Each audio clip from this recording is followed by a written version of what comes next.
소개해 주셔서 감사합니다. 제가 받은 제목은 이렇습니다. 밸브 엠볼라이제이션하고 마이그레이션. 저한테 왜 이 주제를 주셨는지 잘 모르겠습니다. 저는 거의 경험이 없어서 경험을 많이 하신 고용국 선생님이나 장기옥 선생님이 이 강의를 맡았으면 어떨까 이렇게 한번 생각을 해봤습니다. 제가 유일하게 경험한 엠볼라이제이션 케이스입니다. 여기 보시면 페리미터도 크고 그다음에 칼슘도 적고 애뉴러스도 되게 큰 환자죠. 이렇게 쭉 크로스 섹셔널 이미지를 쭉 보면 칼슘이 주로 리플렛에 있고 애뉴러스 앵커링 할 만한 포인트에 그렇게 많아 보이지 않습니다. 컨선을 가졌고 페리미터가 이 정도에서 거의 이제 90 가까이 되는 페리미터를 컨저버티브하게 쟀는데 또 그래서 처음에는 이 환자는 포기했습니다. 타비를 하는 거를 그 엠볼라이제이션 리스크가 높아서. 근데 다른 병원 갔다가 하필 다시 어그러베이션 돼서 한 두세 번 중환자실 신세를 지고 나서는 해보자라고 해가지고 뭐 프로시저를 진행했는데 이렇게 보면 페리페럴 아트럴 디지도 꽤 있고 아올타도 보시는 것처럼 거의 자갈밭이죠. 그래서 아올틱 인저리에 우려, 그걸로 인한 디스탈 엠볼라이제이션의 우려도 되게 많은 환자였는데 어쨌든 초창기죠. 코밸브 31mm짜리를 썼습니다. 리캡처가 안 되는 디바이스죠. 보시는 것처럼 하다가 이게 떨어져 나갔습니다. 불가피하게 아까 보이는 그 자갈밭처럼 보이는 아올타를 다 긁으면서 얘를 이제 슈스 안으로 끌어내리는 수밖에 없었거든요. 그래서 굉장히 많은 컨선을 가졌는데 어쨌든 끄집어 내렸고 세컨 밸브를 넣었죠. 이 세컨 밸브는 뭐 잘 들어갔습니다.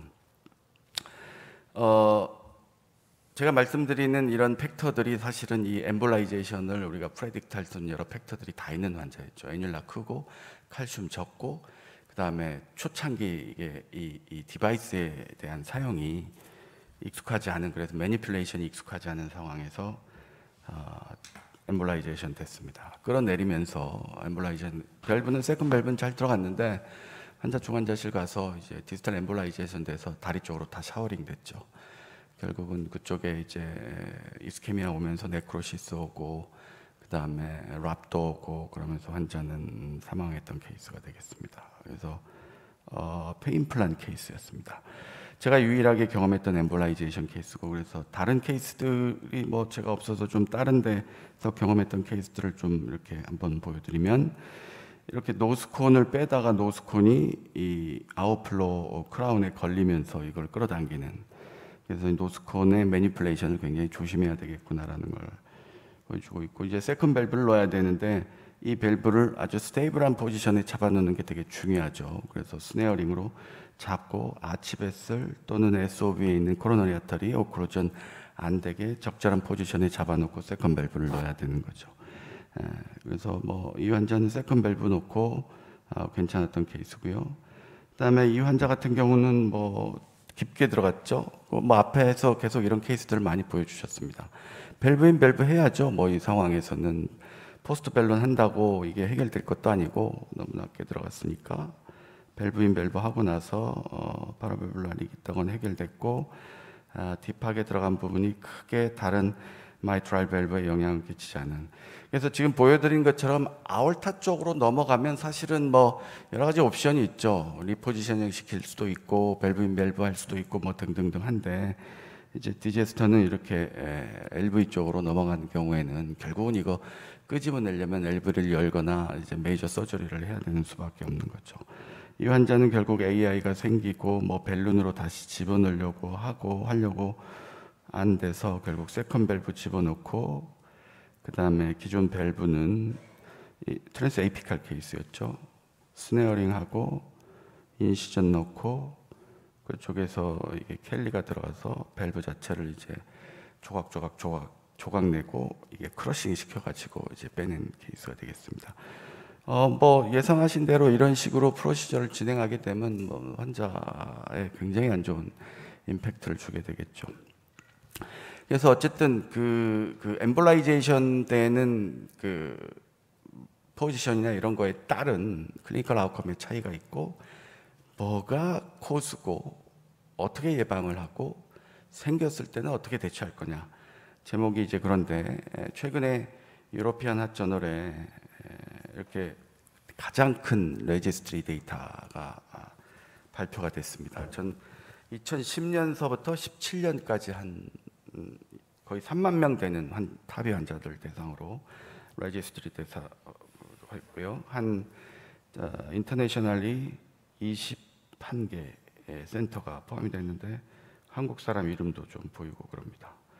아산 데이터가 아마 들어가지 않았을까 싶고요.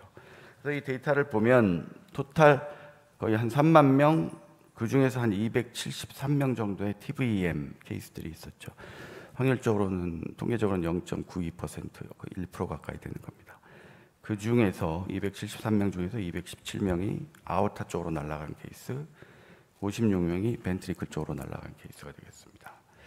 그래서 이 코호트들을 한번 들여다보면 한 5.9%가 마이그레이션이고 대부분 디플로이먼트 할 때 생기고, 근데 재밌는 건 1시간 지난 뒤에도 생길 수 있다 라는 거고, 그래서 리포지셔닝 어템트를 한 41%에서 했는데 끄집어내려고 했던 게 한 8% 정도, 애뉴라 쪽에다가 맞추려고 노력했던 게 한 24% 정도고, 나머지는 다 어센딩 아울타나 서브클레멘 이쪽으로 끄집어내린 거죠.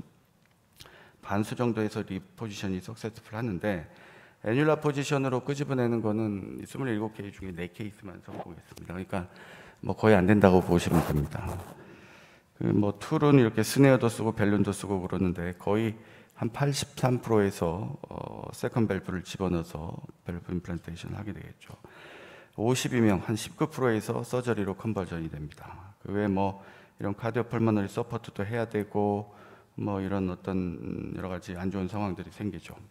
프레딕터를 보면 셀피 익스펜딩이 제일 많죠. 그다음에 퍼스트 제너레이션, 리시서블 디바이스라고 그러는 건데, 이제 기존에 이제 처음 리캡처블 디바이스 나왔을 때를 이렇게 부른다고 합니다. 하이 커버 인덱스, 사이징 에러, 아울틱 루트 디멘전이 크고, 그다음에 바이커스피드가 굉장히 많았습니다. 뭐 잘 아시는 것처럼 바이커스피드, 사이징 어렵죠, 포지셔닝 어렵습니다.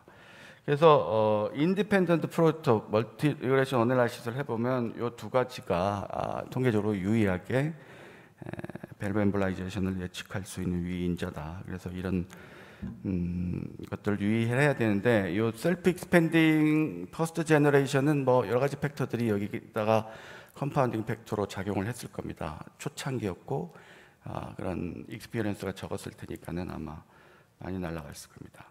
인디비주얼 코즈를 한번 살펴보면 아빠도 얘기했던 것처럼 제일 중요한 게 말포지셔닝, 매니플레이션을 적절하게 잘 못하는 거, 포스트 딜러테이션, 사이징 에러, 페이싱 페일리어 이런 거 등등 있고요. 그래서 한 반수 이상, 거의 60% 가까이에서 이런 여러 가지 팩터 중에 하나 이상이 리즌으로 작용을 하겠고, 분석을 해보니까 그 중에 한 30% 가까이는 프리벤터블한 코스트라는 겁니다. 아마 지금은 제가 알기로도 우리나라에서도 초창기에 한 인스티튜트별로 한두 케이스 정도 날아간 케이스들이 있었지만 지금은 거의 없는 걸로 알고 있습니다. 이제 뭐 경험도 쌓이고 디바이스도 좋아지고 이미징도 좋아지고, 생기면 어떻게 해야 되냐, 리포지셔닝 하거나 아니면 멀티플 밸브 임플란트 세컨 밸브를 넣어야 되겠죠. 서저리로 가거나 그래야 될 겁니다. 리포지셔닝은 아까도 얘기했지만 계속 얘기했지만 코렉트한 애뉴러스 포지션에 가져오는 건 굉장히 어렵고, 어센딩의 다른 아치 브랜치들을 막지 않은 쪽으로 가지고 오든지 아니면 서브클레이한 디스탈 쪽으로 가져와서 거기서 임플란테이션 시켜버리고 세컨 밸브 집어넣는 겁니다. 그때 중요한 거는 이제 기존 날아간 밸브가 움직이지 않도록 잘 고정식 스테이블하게 만드는 게 중요하다라는 거고요. 그래서 쭉 보면 결과를 한번 보면 아우틱 쪽으로 날아간 게 217명이고 56명이 벤트리클 쪽으로 날아갔고, 대부분이 디플로이 온 세시에 생겼고, 하지만 1시간 지나서도 한 3%에서도 생기고, 코스를 보면 아울틱 쪽으로 날아간 건 말포지셔닝, 매니플레이션, 포스트 딜러테이션, 페이싱 페일리어 이런 것들이고요. 레프트 벤트리클로 오는 거는 여기 사이징 에러, 위에 말포지셔닝, 매니플레이션은 뭐 비슷하고 사이징 에러가 그 다음 순위로 레프트 벤트리클 쪽으로 날아간 케이스들은 들었습니다. 베일아웃은 위쪽은 당연히 리포지션이 가장 많겠고, 그다음 밸브 인 밸브를 하고 서저리 컨버전 확률은 한 13% 정도인데 벤트리클로 날아가면 거의 반수는 서저리를 해야 되더라라는 거죠. 여기에 이제 날아간 것도 있고 밑으로 이제 마이그레이션 된 것도 있고 그래서 위로 좀 끄집어 올리거나 세컨 밸브를 넣어서 된 케이스들을 제외하면 한 40~50% 정도만 서저리를 하는데 어쨌든 서저리를 하면 30day 원이어 모탈리티가 이렇게 안 좋더라라는 겁니다.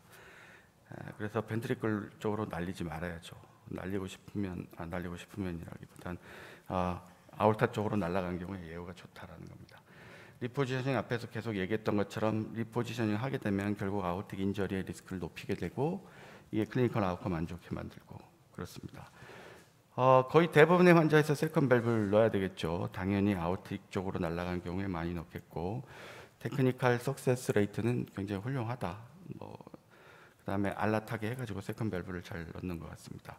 리포지션 하거나 세컨 밸브 넣는 경우에 30day 모탈리티나 원이어 모탈리티는 수술한 경우에 비해서 낮다. 그래서 수술로 넘어간 경우에는 모탈리티가 높게 되니 잘 인지를 해야 될 것 같습니다. 정리를 해보면 날아가는 레이트는 한 1% 정도. 이제 이게 모빌리티 모탈리티 높이고 앞에서 데이터는 얘기는 안 했지만 이 날아간 경우에 카디오풀모너리 서포트를 하거나 스트로크가 생기거나 키드니가 안 좋아지거나 하는 경우가 원이어 모탈리티 중요한 리스크였고요. 키드니 펑션 좋으면 프로텍티브 했습니다. 셀프 익스펜딩 포스트 제너레이션 바이커스피드가 인디펜던트 프레딕터였고 한 3분의 1 정도에서는 프리벤터블 하더라라는 거를 보여주고 있어서 제일 흔한 코스가 매니플레이션하고 말 포지셔닝이니 프리프로시저럴 플래닝을 잘해서 적절한 코렉트한 포지셔닝을 잡고 매니플레이션 앞에서 계속 얘기했지만 셀프 익스펜딩의 경우에는 푸싱 텐션하고 풀링 텐션하고의 접점을 아나토미컬 아니면 여러 가지 상황에 맞춰서 적절하게 조율하는 게 엠볼라이제이션을 막는 중요한 팁이다라고 이렇게 말씀을 드릴 수 있을 것 같습니다. 경청해 주셔서 감사합니다.